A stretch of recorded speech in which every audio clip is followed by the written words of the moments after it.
ನಮಸ್ಕಾರ, ನಾನು doctor Vidyashankar, consultant nephrologist, Aster CMI hospital. ಈ ದಿನ ವಿಶ್ವ ಕ್ಯಾನ್ಸರ್ ದಿನ ಆಚರಣೆ ಇರೋದ್ರಿಂದ ನಾವು ಕ್ಯಾನ್ಸರ್ ಬಗ್ಗೆ ಕೆಲವೊಂದು ಮಾಹಿತಿ ಪಡ್ಕೊಳ್ಳೋಣ. ಅದು ಈ ಮೂತ್ರಪಿಂಡ ಕ್ಯಾನ್ಸರ್, ಕಿಡ್ನಿ ಕ್ಯಾನ್ಸರ್ ಮತ್ತು ಮೂತ್ರಕೋಶದ ಕ್ಯಾನ್ಸರ್ ಬಗ್ಗೆ ಕೆಲವೊಂದು ಮಾಹಿತಿಯನ್ನು ಕೊಡ್ತೇನೆ. ಕಿಡ್ನಿ ಕ್ಯಾನ್ಸರ್ ಭಾರತದಲ್ಲಿ ಅದರ ಕ್ರಮಾಂಕ ಜಾಸ್ತಿ ಆಗ್ತಾಯಿದೆ. ಯಾಕಂದರೆ ಅದರಲ್ಲಿ ನಮಗೆ ತಿಳಿದು ಬರುವಂಥ ಮಾಹಿತಿ ಅಂದರೆ ಕಿಡ್ನಿ ಕ್ಯಾನ್ಸರ್ ಉಂಟಾಗೋ ಕಾರಣ ಈ ಧೂಮಪಾನದಿಂದ ಮತ್ತು ಬೇರೆ ಕೆಲವೊಂದು ಕಾರಣಗಳಿಂದ, ಟಾಕ್ಸಿನ್ಸಿಂದ. ಸೊ ಧೂಮಪಾನ ಜಾಸ್ತಿ ಆಗ್ತಿರೋದ್ರಿಂದ ಕಿಡ್ನಿ ಕ್ಯಾನ್ಸರ್ ಅದರ ಕ್ರಮಾಂಕಗಳು ಜಾಸ್ತಿ ಆಗ್ತದೆ. ಸೊ ಸರಾಸರಿ ಒಂದು 20,000 ಪೇಷಂಟ್ಸು ಕಿಡ್ನಿ ಕ್ಯಾನ್ಸರಿಂದ ಪ್ರತಿ ವರ್ಷ ಬಳಲ್ತಿರ್ತಾರೆ. ಮತ್ತು ಅದನ್ನು ನಾವು ಕಂಡುಹಿಡಿಯೋದು ತುಂಬ ಕಷ್ಟ. ಯಾಕಂದರೆ ಅದರಲ್ಲಿರೋ ಈ ಲಕ್ಷಣಗಳು ಲೇಟಾಗಿ ಬರ್ಬೋದು. ಸೊ ಯಾವ ಲಕ್ಷಣಗಳನ್ನು ಇದ್ದರೆ ನಾವು ಕಿಡ್ನಿ ಕ್ಯಾನ್ಸರ್ ಅಂತ ಹೇಳ್ಬೋದು ಅಂತ ಕೆಲವೊಂದು ಮಾಹಿತಿ ಕೊಡ್ತೇನೆ.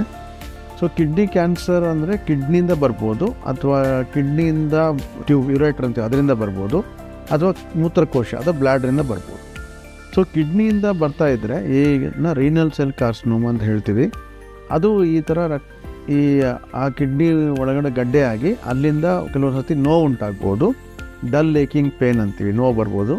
ಆಮೇಲೆ ಮೂತ್ರದ ರಕ್ತ ಕಾಣಿಸ್ಕೋಬೋದು, ಅಥವಾ ಯಾವುದೇ ಕಾರಣ ಇಲ್ಲದಾಗೆ ಕೆಲವೊಂದು ಸರ್ತಿ ತೂಕ ಕಡಿಮೆ ಆಗೋದು, ಅದರಿಂದನೂ ತೊಂದರೆ ಕಿಡ್ನಿಯಿಂದ ಇರ್ಬೋದು ಅಂತ ಹೇಳ್ಬೋದು. ಮತ್ತು ಇದರಿಂದ ಕೆಲವೊಂದು ಸರ್ತಿ ನಮಗೆ ಈ ಜ್ವರ, ಲೋ ಗ್ರೇಡ್ ಫೀವರ್ ಕೂಡ ಬರೋ ಸಾಧ್ಯತೆ ಇದೆ.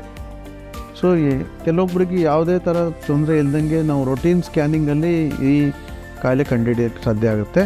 ಸೊ ಹೀಗಾಗಿ ಕೆಲವೊಬ್ಬರಿಗೆ ಯಾವಾಗ ಅವರಿಗೆ ಈ ಥರ ಧೂಮಪಾನ ಅಥವಾ ಫ್ಯಾಮಿಲಿಯಲ್ಲಿ ಏನಾದರೂ ಕಿಡ್ನಿ ಕ್ಯಾನ್ಸರ್ ಇದ್ದರೆ ಅವರು ಒಂದು ಅಲ್ಟ್ರಾಸೌಂಡ್ ಸ್ಕ್ಯಾನು ಮಾಡಿಸ್ಕೊಳ್ಳೋದು ಉತ್ತಮ. ಅದರಲ್ಲಿ ನಾವು ಕಿಡ್ನಿ ಕ್ಯಾನ್ಸರ್ನ ಕಂಡುಹಿಡಿಬೋದು. ಸೊ ಅದಾದಮೇಲೆ ಈ ಥರ ಕಿಡ್ನಿ ಕ್ಯಾನ್ಸರ್ ಅಂತ ಗೊತ್ತಾದಮೇಲೆ ನಾವು ಭಯಪಡೋ ಅವಶ್ಯಕತೆ ಇಲ್ಲ. ಸೊ ಆ ಥರ ಇದ್ದಾಗ ಅದಕ್ಕೆ ಸೂಕ್ತವಾದ ಟ್ರೀಟ್ಮೆಂಟ್ ಕೊಟ್ಟು ಅದನ್ನು ಸರಿಪಡಿಸ್ಬೋದು, ಅದನ್ನು ಕ್ಯೂರ್ ಮಾಡ್ಬೋದು. ಸೊ ಅದರಲ್ಲಿ ಬೇರೆ ಬೇರೆ ಹಂತದ ಟ್ರೀಟ್ಮೆಂಟ್ ಇರುತ್ತೆ. ಒಂದು ಸರ್ಜರಿ ಮುಖಾಂತರ ಅದನ್ನು ಗಡ್ಡೆಯನ್ನು ತೆಗೆದುಬಿಟ್ಟು ನಾವು ವಾಸಿ ಮಾಡ್ಬೋದು. ಎರಡನೇದು ಕೀಮೋಥೆರಪಿ, ಆಮೇಲೆ ಇಮ್ಯುನೊಥೆರಪಿ ಅಂತ ಇವಾಗ ಸಾಕಷ್ಟು ಅದರಲ್ಲಿ ಅಡ್ವಾನ್ಸ್ ಟ್ರೀಟ್ಮೆಂಟ್ ಬರ್ತಾಯಿದೆ. ಸೊ ಆ ಥರ ಏನೋ ಕಿಡ್ನಿಯಲ್ಲಿ ಗಡ್ಡೆ ಕಾಣಿಸಿದಾಗ ಅದು ಕ್ಯಾನ್ಸರ್ ಗಡ್ಡೆ ಅಂತ ನಾವು ಸ್ಕ್ಯಾನಿಂಗಲ್ಲಿ ಗೊತ್ತಾದ ಮೇಲೆ ಅದನ್ನು ಈ ರೋಬೋಟಿಕ್ ಸರ್ಜರಿ ಮುಖಾಂತರ ಅಥವಾ ಲ್ಯಾಪ್ರೋಸ್ಕೋಪಿಕ್ ಸರ್ಜರಿ ಮುಖಾಂತರ ನಾವು ತೆಗಿಬೋದು. ಸೊ ಆ ಥರ ತೆಗೆದಾಗ ಬೇರೆ ಕಿಡ್ನಿ ನಾರ್ಮಲ್ ಆಗಿರೋದ್ರಿಂದ ಯಾವುದೇ ತೊಂದರೆ ಆಗಲ್ಲ. ಸೊ ಒಂದು ವೇಳೆ ಅದೇನಾದರೂ ಸ್ಪ್ರೆಡ್ ಅದರಲ್ಲಿ ಅದಕ್ಕೆ ನಾವು ಇಮ್ಯುನೊಥೆರಪಿ ಅಥವಾ ಕೀಮೋಥೆರಪಿ ಮಾಡಿಬಿಟ್ಟು ಅದನ್ನು ನಾವು ವಾಸಿ ಮಾಡೋ ಸಾಧ್ಯತೆ ಇದೆ. ಸೊ ಇದರಿಂದ ಏನಂದರೆ ಮಾಹಿತಿಯಿಂದ ನಮಗೆ ಕಿಡ್ನಿ ತೊಂದರೆ, ಇವಾಗ ಈ ಕಿಡ್ನಿ ಕ್ಯಾನ್ಸರ್ ಅಂತ ಏನು ಹೇಳ್ತೀವಿ ಅದು ಕಂಡುಹಿಡಿದ ಮೇಲೆ ನಾವು ಟ್ರೀಟ್ಮೆಂಟ್ ಕೊಟ್ಟಾಗ ಅದು ನಾರ್ಮಲ್ ಆಗೋ ಚಾನ್ಸಸ್ಸು ಇರ್ತದೆ. ಸೊ ಕಿಡ್ನಿ ಕ್ಯಾನ್ಸರ್ ತಡಿಬೇಕಾದ್ರೆ ಅಥವಾ ಬ್ಲ್ಯಾಡರ್ ಕ್ಯಾನ್ಸರ್ ತಡಿಬೇಕಾದ್ರೆ ನಾವು ಧೂಮಪಾನವನ್ನು ನಿಷೇಧ ಮಾಡಬೇಕಾಗತ್ತೆ. ಮತ್ತು ಆ ಥರ ಏನಾದರೂ ರಿಸ್ಕ್ ಇದ್ದಾಗ ನಾವು ಪ್ರತಿ ವರ್ಷ ಅಥವಾ 6 ತಿಂಗಳಿಗೆ ಒಂದು ಸ್ಕ್ಯಾನಿಂಗ್ ಮಾಡಿ ನಾವು ನೋಡ್ತಾ ಇರ್ತೀವಿ. ಸೊ ಹೀಗಾಗಿ ಯಾವುದೇ ಭಯಪಡೋ ಅವಶ್ಯಕತೆ ಇಲ್ಲ.